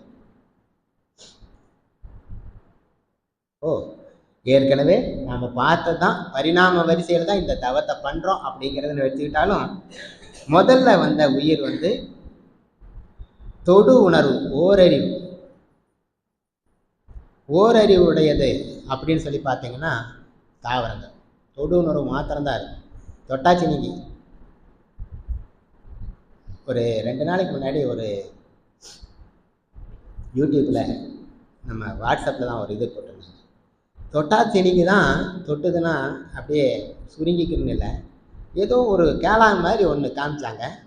அது தொட்டதிலையும் முழுசுமா சுருங்கி நிலத்துக்குள்ளேயே போயிடுது. ஆச்சரியமாக இருந்தது. அப்படி இப்படி ஒரு தாவரம் தொட்டாச்சினிக்கு தான் நாம் அப்படின்னு நினச்சிட்டு இருந்தோம். இது அந்த மாதிரி ஒரு இது பார்த்தோம். உண்மையிலேயே அது ஆச்சரியமாக தான் இருந்தது. ஈரறிவு அப்படிங்கிறது அது கூட நாக்கு. மூணாவது அறிவுங்கிறது அது கூட மூக்கு உணரக்கூடியது. நாலாவது அறிவுங்கிறது அது கூட சுவையை உணரக்கூடியது. ஐந்தறிவுங்கிறது அது கூட செவிப்புலன். ஆறாவது அறிவு தான் நம்மளுக்கு தெரியும் ஏற்கனவே, அதோடு மனம். தொல்காப்பியத்தில் ரொம்ப நாளைக்கு முன்னாடியே அதை பற்றி சொல்லியிருக்கிறாங்க. இதுதான் தொல்காப்பியருடைய காலம் வந்து பார்த்தீங்கன்னா ஏறத்தாழ 5000 வருஷத்துக்கு முன்னாடி. இப்போ இருக்கிற வரலாற்றில் சொல்கிறவங்கெல்லாம் ரொம்ப குறைச்சி சொல்கிறாங்க, அது உண்மை இல்லை. 5000 வருஷத்துக்கு முன்னாடி அவர் வந்து தமிழுக்கு இலக்கியம் எழுதினவர். இலக்கணம் இலக்கியம் இலக்கியம் இப்படி இருக்கணும்னு சொல்லி இலக்கணத்தை எழுதினவர் அவர். அதாவது பாட்டுனா எப்படி இருக்கணும், சொல்லுனா எப்படி இருக்கணும், பாட்டினுடைய வடிவம் எப்படி இருக்கணும் அப்படின்னு சொல்லி இலக்கணமாக எழுதியிருக்கிறாரு. ஒரு பெயர் சொல், உரி சொல், அந்த சொல், இந்த வினைச்சொல், இதெல்லாம் எப்படி எப்படியெல்லாம் அமையணும் அதற்கு இலக்கணம் அமைத்தார். அவரும் இந்த பாட்டு எழுதியிருக்கிறாரு. அந்த பாட்டு தான் நீங்கள் பார்க்குறீங்க. ஓரறிவுங்கிறது என்ன, ரெண்டறிவுங்கிறது என்ன, மூவறிவுங்கிறது அதை சொல்லிட்டு யார் நெறிப்படுத்தியிருக்கிறாங்கிறத அந்த சிலப்பதி அந்த இதில் தொல்காப்பியத்தில் அவர் சொல்லியிருக்கிறாங்க. அந்த பாட்டை தான் நீங்கள் பார்க்குறீங்க.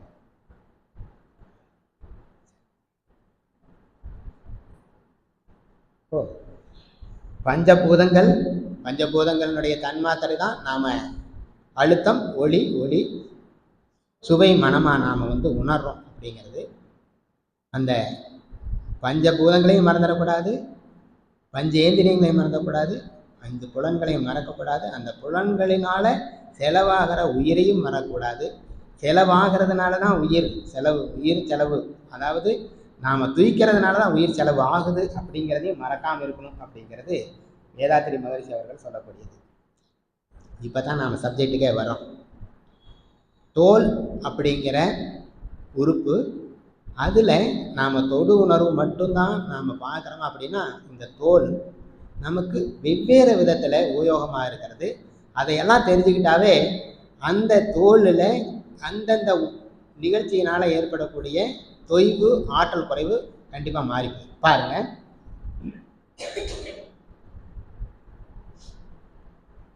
இதுதான் தோலினுடைய ஒரு படம். முடி இருக்குது, கீழே வெவ்வேறு புலன்களினுடைய உணர்திறன். நான் கொஞ்சம் எந்திரிச்சிக்கலாம் இல்லையா, எந்திரிச்சுக்கிட்டோம் இல்லை, இது மாறி அவ்வளோதான். சரி பாருங்க,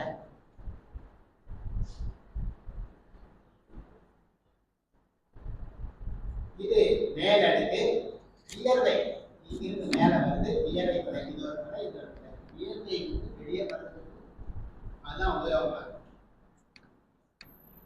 வியர்வை சுரப்பிங்கிறது இந்த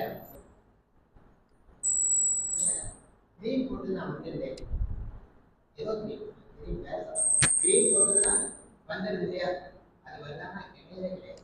அது வந்து நேரத்தை மாற்றலே கிடையாது. நம்ம மெலனின்னு சொல்லிட்டு நம்ம உடம்புல இருக்கக்கூடிய அதுதான் வந்து நமக்கு நிறத்தை கொடுக்குது. கருப்பாக வேணுமா, மாநிறம் வேணுமா, வெள்ளையாக வேணுமா, இல்லை வெள்ளைப்பாய்ச்சி மாதிரி இருக்குதுன்னு சொல்லுவாங்க, அந்த மாதிரி வேணும் அப்படிங்கிறத தீர்மானம் பண்ணுறது இந்த மெலனின் அப்படிங்கிறது.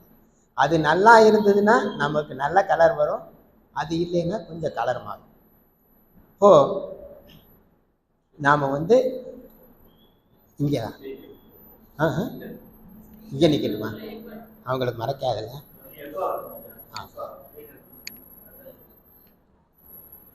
இப்படி நின்றுக்கலாமா?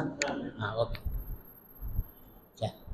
இப்போது தோலில் நமக்கு நிறைய நன்மைகள், அந்த நன்மைகள் இதை வேணா கட்டி ஓட்டிக்கிட்டாங்க.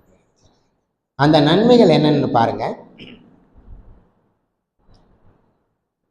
வெளியே இருந்து நோய் கிருமிகள் உடம்புக்குள்ள வராமல் பாதுகாக்குது. மூக்கு அந்த மாதிரி பாதுகாப்பு இல்லைங்கிறதுனால தான் கொரோனா வந்தது. உண்மையாக தான். அந்த மாதிரி ஒரு பாதுகாப்பு இல்லாமல் போய் தான் நேராக உள்ளுக்குள்ளே பூந்தது, நுரையீரலை தாக்கிச்சு, நிறைய பேர் செத்து போயிட்டாங்க. தோல் அந்த மாதிரி விடுறதில்லை. அதுதான் மறைக்குதாமா, இங்கே கொஞ்சம் நிற்கட்டுமா? சரி, ஓகே, சரி, ஓகே. அப்போது உணர்வு நாம் நார்மலாக தெரிஞ்சிருக்கிறது என்னன்னு தெரிஞ்சிருக்கிறோம்னா, தொடு உணர்வு, மாத்திரையில் குளிர், வெப்பம், இந்த மூணையுமே நாம் தோல் மூலமாக உணர்றோம். இது உணர்ச்சி. அடுத்தது பாருங்க, அழுத்தம், அதிர்வு. அழுத்தம் அப்படின்னா ஏதோ ஒரு பொருள் படுது, உடம்புல அழுத்தத்தை ஏற்படுத்துது, அதனால் உடம்புல இருக்கக்கூடிய செல்கள் அதிர்வடையுது. இந்த ரெண்டையுமே. வெளியே சூடு அதிகமாக இருந்ததுன்னா உடம்புலேருந்து வேர்வை வருது. அது நம்ம உடல் வெப்பநிலையை சரி பண்ணிக்கிறதுக்காக. வெளியே 45 டிகிரி இருந்தனாலும் நம்ம உடம்பு 45 டிகிரி ரைஸ் ஆகாது. நம்மளுக்கு 36 டிகிரி சென்டிகிரேட் தான்.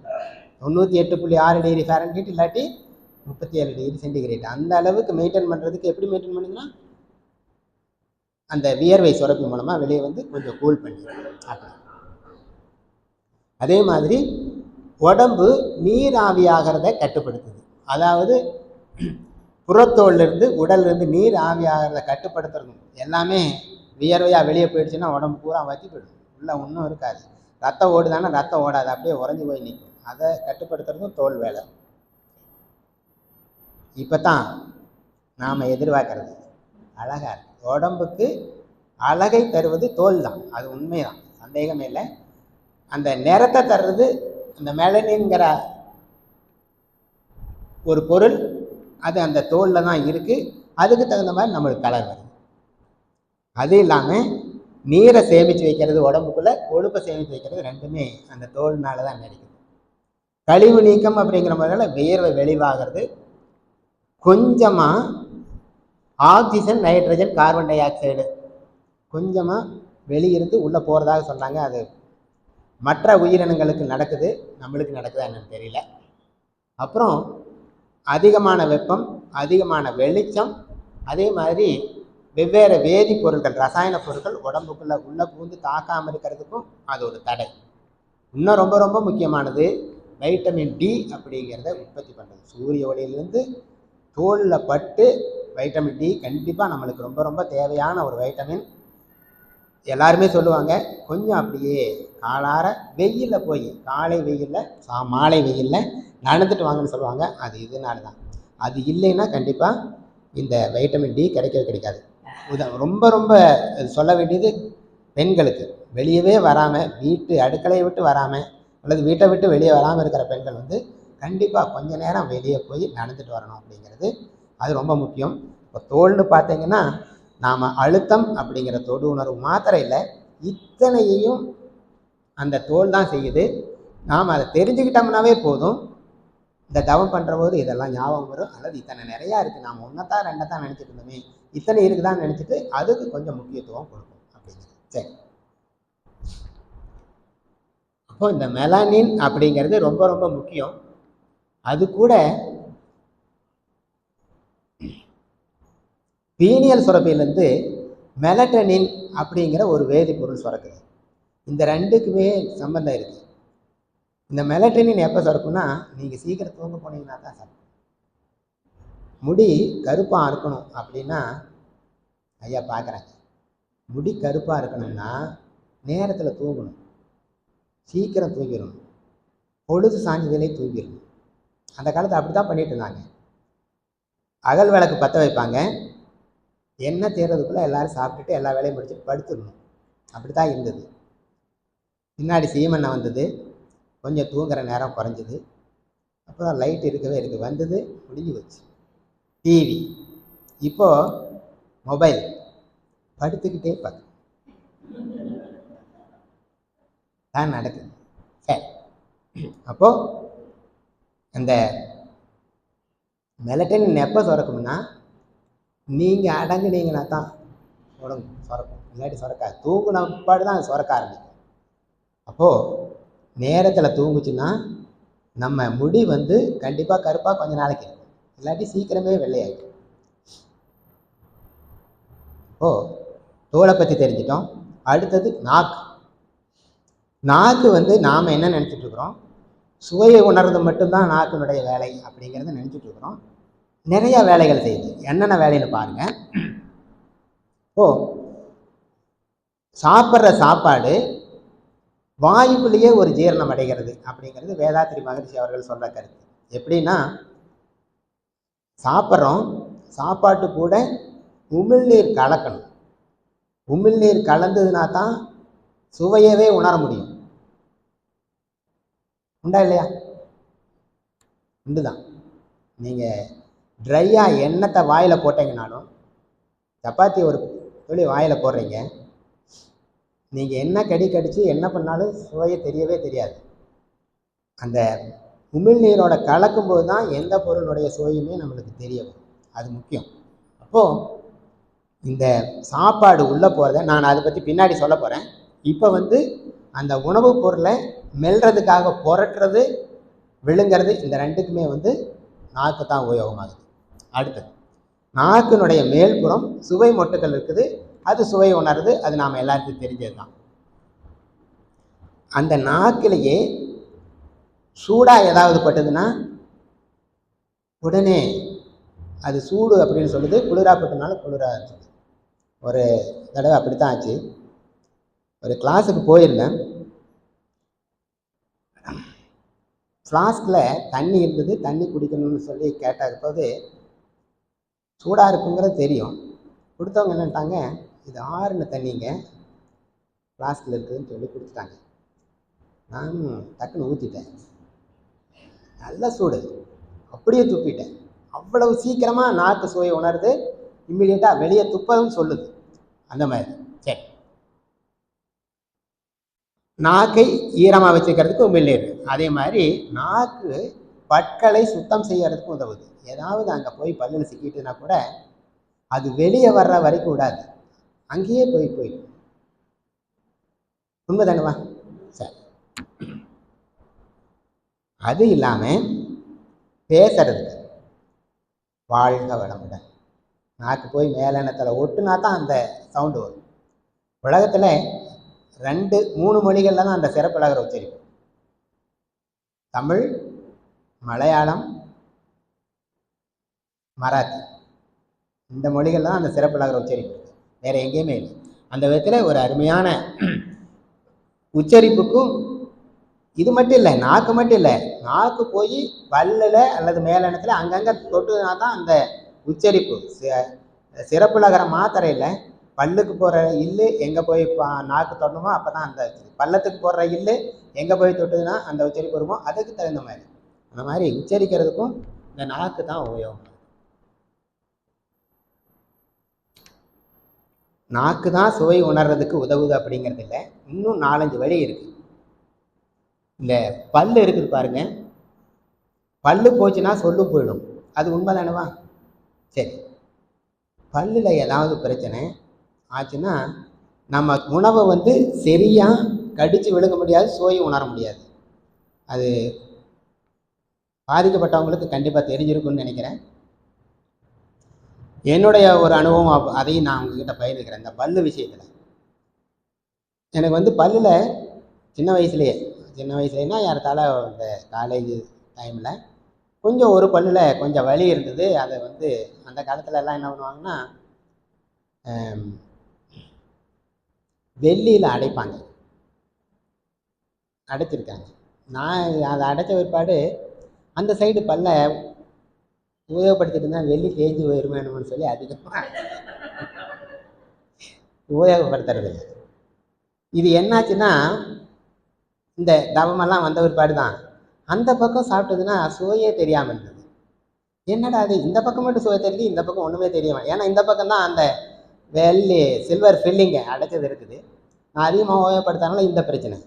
இப்போ பார்த்தேன், இதெல்லாம் சரியாகாது அப்படின்னு சொல்லிட்டு கரும்பு விற்கிதுல்ல, கரும்பை வாங்கி இந்த பக்கம் கடிக்க வேண்டியது, இந்த தடவை மெல்ல வேண்டியது. அப்போது இந்த பக்கம் நல்லா ஸ்ட்ராங்காக ஆரம்பிச்சிருச்சு. இப்போ ரெண்டும் ஈக்குவல் ஆகிடுச்சு. இப்போ இந்த பக்கம் கடித்து சாப்பிட்டாலும் சுவை தெரியுது. நீங்கள் அதை உபயோகப்படுத்திக்கலாம். அதுக்காக சொல்கிறேன்.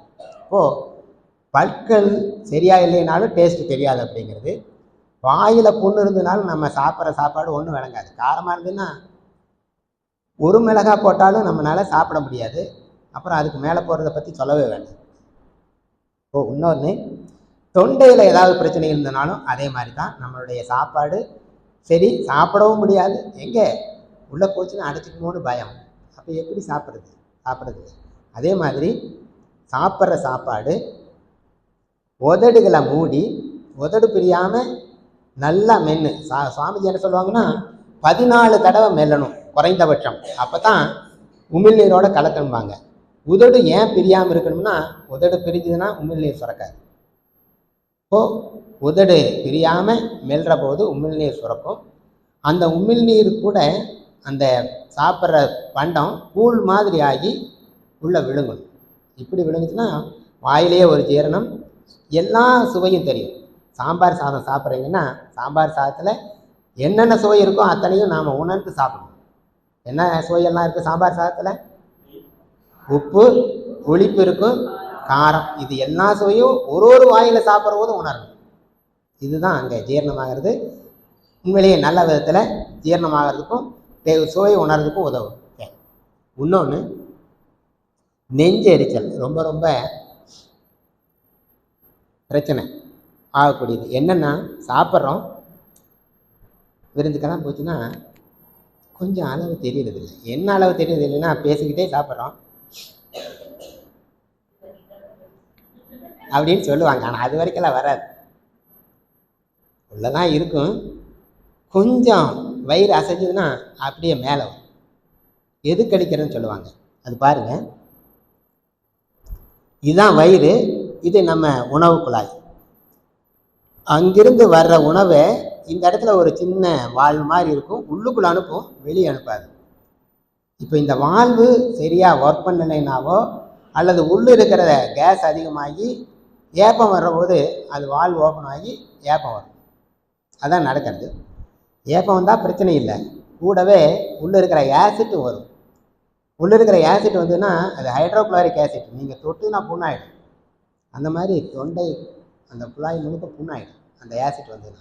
ஆசிட்டாக வராது, ஆசிட் கலந்த காற்று வரும், கொஞ்சம் எரிச்சலாக இருக்கும், தண்ணி குடிச்சோன்னா சரியாயிடும். இதுதான் நடக்கிறது. தொடர்ந்து இதே மாதிரி ஆகிட்டு இருந்ததுன்னா புண்ணாகிறது சரியாகிறது ஆகவே ஆகாது. உங்களால் சாப்பிடவே முடியாது, சாப்பிடவே விடாது, சாப்பிட தோணாது. அது இல்லாமல் உள்ளே இருக்கிற சாப்பிட்ட பண்டங்கள் வேறு வெளியே வரும். ஆனால் வாமிட் மாதிரியாவோ அல்லது வேற ஒரு மாதிரியா வரும். இன்னொரு படத்தில் பாருங்கள், இதுதான் அந்த உணவு குழாய், இறைப்பை இது. அதுக்கப்புறம் சிறுகுடல் அது இதெல்லாம் இருக்குதுன்னு வச்சுக்கோங்களேன். இந்த உணவு குழாயில் இருக்கக்கூடிய பிரச்சனை தான் நாம் இப்போ பார்க்க வேண்டியது. இந்த உறுப்புகளில் அந்த ஜீரண மண்டலத்தில் ஏதாவது பிரச்சனை இருந்ததுன்னா வாயில் புண்ணு வந்துடும். ஜீரண உறுப்புகளில் எந்த இடத்துல பிரச்சனைனாலும் வாயில் புண்ணு வந்துடும். இப்போ வாயில் புண்ணு வந்ததுன்னா என்ன அர்த்தம்னா உள்ளுக்குள்ளே ஏதோ பிரச்சனை இருக்குதுன்னு அர்த்தம். அதை கொஞ்சம் தெரிஞ்சுக்கிட்டு அதுக்கு தகுந்த மாதிரி செய்யணும். மணத்தக்காளி கீரை வதக்கியோ அல்லது ஏதோ ஒன்று பண்ணியோ சாப்பிட்டீங்கன்னா புண்ணு சரியாயிடும். இதே மாதிரி இந்த நெஞ்செரிச்சல் இருக்கிறதும் மணத்தக்காளி கீரை சூப்பு வச்சோ அல்லது நீங்கள் அப்படியே அரைச்சி பச்சையாகவோ குடிச்சிங்கன்னா சரியாயிடும். அந்த விதத்தில் நீங்கள் அதை உபயோகப்படுத்திக்கலாம். சரி, இப்போது காரமான உணவு சாப்பிட்ற போது இந்த நெஞ்செரிச்சல் வருங்கிறது அதுக்கு இன்னொரு அந்த பேர் என்னன்னு பாருங்கள். இந்த பேர் இது எப்படி உச்சரிக்கிறதுன்னு அடுத்த இதில் இருக்குது. அப்போது சாப்பிட்ற சாப்பாடு நேராக உள்ளே போகணும், வெளியே வரக்கூடாது. அப்படிங்கிறது வந்ததுன்னா நெஞ்செரிச்சல். எது கழிக்கிறது, விழுங்குவதில் சிரமம், இதையெல்லாம் கவனிக்காம விட்டோம்னா பிரச்சனை ஆகிடும். அது பாருங்கள், இதுதான் இறைப்பை. இந்த இடத்துல அந்த வால்வு மாதிரி இருக்கிறது. இங்கே இருக்கிறது கேஸாக வெளியே வரக்கூடாது, அந்த உள்ளே இருக்கிற பண்டங்கள் சாப்பிட்ட பண்டங்களும் வெளியே வரக்கூடாது. அந்த மாதிரி நாம் கொஞ்சம் அளவோடையும் முறையோடையும் சாப்பிட பழகிட்டாங்கனாவே போதுமானது. இன்னொரு இது, குப்புறப்படுத்திட்டு மகராசனம் செய்கிறோம் இல்லையா? குப்புறப்படுத்திட்டு மகராசனம் வயிற்று காலியாக இருக்கணும். காலியாக எப்போ இருக்கும்னா தூங்கி எழுந்திரிச்சு இம்மீடியட்டாக காலியாக இருக்கும். கொஞ்சம் நேரம் ஆக ஆக என்னென்னா நாம் தண்ணி குடிப்போம், உள்ளுக்குள்ளே ஆசிட்டும் சுரக்க ஆரம்பிக்கும். ஆசிட் சுரக்க ஆரம்பிக்கிறபோது பசிய உணர்வு வரும். அந்த மாதிரி கொஞ்சம் லேட்டாக மகராசன் செய்கிற போது என்ன ஆகும்னா உள்ளே இருக்கிறது கொஞ்சம் ஆசிட் கேஸாவோ அல்லது எது கழிச்சோ வரக்கூடிய வாய்ப்பு இருக்குது. கொஞ்சம் பொறுமையாக பார்த்து நீங்கள் அதை செஞ்சுக்கங்க. அது நம்மளுடைய தவறு தான், பயிற்சியினுடைய தவறு கிடையாது. யாராவது அந்த மாதிரி ஏதாவது சொன்னாங்கன்னா, இப்போ நீங்கள் பயிற்சி சொல்லி கொடுக்க போகிறீங்க, சொல்லி கொடுக்க போகிற இடத்துல காலையிலையோ சாயங்காலமோ நீங்கள் செஞ்சு காமிக்க வேண்டியது இருக்கும். கொஞ்சம் நிதானமாக செஞ்சு காமிங்க. ஏன்னா கண்டிப்பாக வெளியே வரக்கூடிய வாய்ப்பு. இப்போது வாயில் அந்த எச்சில் அப்படின்னு சொல்லக்கூடிய உமிழ்நீர் சுரக்கக்கூடிய எங்கெங்கெல்லாம் சுரக்குன்னு சொல்லிட்டு இந்த படத்தில் பார்க்குறோம். அதனுடைய விளக்கம் தான் இதில். அதாவது உமிழ்நீர்